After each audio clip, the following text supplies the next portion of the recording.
మెట్రోలెక్కి తిరిగేటి public కు చెవుల తేనె పోసినంత సల్లడి ముచ్చట చెప్పారు. పట్నంలో పట్టాలు పరిచి మెట్రోలు తిప్పేటి ఎల్ఎన్టీ కంపెనీ వాళ్ళు బండ్ల మీద ఆఫీసులకు పోదామంటే ట్రాఫిక్ తోని తిప్పలైతుందని మెట్రోకు పోతే మెట్రో దిగినాక ఆఫీసుల కాడికి పోయేటందుకు ఇంకో బాధ. అందుకనే అసోంటోళ్ల కొరకు మెట్రో బండ్లను పెడుతున్నారు.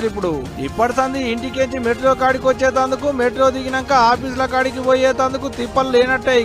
ఇగో గీయేగా బండ్లు అన్ని కరెంటు బండ్లే. 2 గిల్లల బండ్లు ఉన్నాయి, అందులో 4 గిల్లల కార్లు కూడా ఉన్నాయి. ఆడోళ్లను తీసుకుపోయేటందుకు ఆడోళ్లు తోలేటి బండ్లు, మగోళ్లను తీసుకుపోయేటందుకు మగోళ్లే డ్రైవర్లు. ఒక్కలే పోవాలనుకుంటే 2 గిల్లల బండ్లు, 2-3 పోవాలనుకుంటే కార్లు. దేని రేటు దానికే.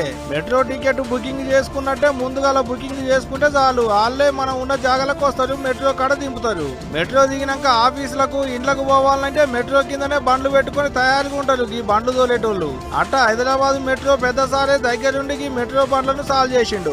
ఇప్పటి సంది ర్యాపిడో, ఓలా బుకింగ్ చేసుకునేటి తిప్పలు ఉండదు. బుకింగ్ చేసుకున్నాక వాళ్ళ కొరకు ఎదురు చూసేటి బాధ ఉండదు. వాళ్ళకు రావచ్చు, వాళ్ళకు పోవచ్చు అన్నట్టు. ఇట్లా చేసుడుతోనే అటు పబ్లిక్ కు బాధ ఉండదు. మెట్రో కంపెనీ వాళ్ళకు ఎంతో కొంత ఆమ్దాని ఎక్కువ వస్తుంది. ఇంకో 10 మందికి కొలువు దొరుకుతుంది. మరి చూడాలకి కొత్త ఎగిరంతో పబ్లిక్ కి ఎంత ఫాయిదా ఉంటది అనేది. కానీ దీంతో ఓలా, ర్యాపిడో బండ్లు నడిపించుకునేటోళ్లకు గిరాకైతే తగ్గేటట్టే ఉన్నది. పోండ్రి మెట్రోలెక్కి తిరిగేటి పబ్లిక్ కు చెవుల తేనె పోసినంత సల్లడి ముచ్చట చెప్పారు. పట్నంలో పట్టాలు పరిచి మెట్రోలు తిప్పేటి ఎల్ఎన్టీ కంపెనీ వాళ్ళు బండ్ల మీద ఆఫీసులకు పోదామంటే ట్రాఫిక్ తోని తిప్పలైతుందని మెట్రోకు పోతే మెట్రో దిగినాక ఆఫీసుల కాడికి పోయేటందుకు ఇంకో బాధ. అందుకనే అసోంటోళ్ల కొరకు మెట్రో బండ్లను పెడుతున్నారు.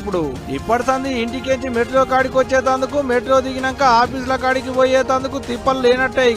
ఇగో గీయేగా బండ్లు అన్ని కరెంటు బండ్లే. 2 గిల్లల బండ్లు ఉన్నాయి, అందులో 4 గిల్లల కార్లు కూడా ఉన్నాయి. ఆడోళ్లను తీసుకుపోయేటందుకు ఆడోళ్లు తోలేటి బండ్లు, మగోళ్లను తీసుకుపోయేటందుకు మగోళ్లే డ్రైవర్లు. ఒక్కలే పోవాలనుకుంటే 2 గిల్లల బండ్లు, 2-3 పోవాలనుకుంటే కార్లు. దేని రేటు దానికే. మెట్రో టికెట్ బుకింగ్ చేసుకున్నట్టే ముందుగా బుకింగ్ చేసుకుంటే చాలు, వాళ్ళే మనం ఉన్న జాగాలకు వస్తారు, మెట్రో కాడ దింపుతారు. మెట్రో దిగినాక ఆఫీసులకు ఇండ్లకు పోవాలంటే మెట్రో కిందనే బండ్లు పెట్టుకుని తయారుగా ఉంటారు ఈ బండ్లు తోలేటోళ్ళు. అట్ట హైదరాబాద్ మెట్రో పెద్ద సారే దగ్గరుండి మెట్రో బండ్లను సాల్వ్ చేసిండు. ఇప్పటి సంది ర్యాపిడో, ఓలా బుకింగ్ చేసుకునేటి తిప్పలు ఉండదు. బుకింగ్ చేసుకున్నాక వాళ్ళ కొరకు ఎదురు చూసేటి బాధ ఉండదు. వాళ్ళకు రావచ్చు, వాళ్ళకు పోవచ్చు అన్నట్టు. ఇట్లా చేసుడుతోనే అటు పబ్లిక్ కు బాధ ఉండదు. మెట్రో కంపెనీ వాళ్ళకు ఎంతో కొంత ఆమ్దాని ఎక్కువ వస్తుంది. ఇంకో 10 మందికి కొలువు దొరుకుతుంది. మరి చూడాలకి కొత్త ఎగిరంతో పబ్లిక్ కి ఎంత ఫాయిదా ఉంటది అనేది. కానీ దీంతో ఓలా, ర్యాపిడో బండ్లు నడిపించుకునేటోళ్లకు గిరాకైతే తగ్గేటట్టే ఉన్నది. పోండ్రి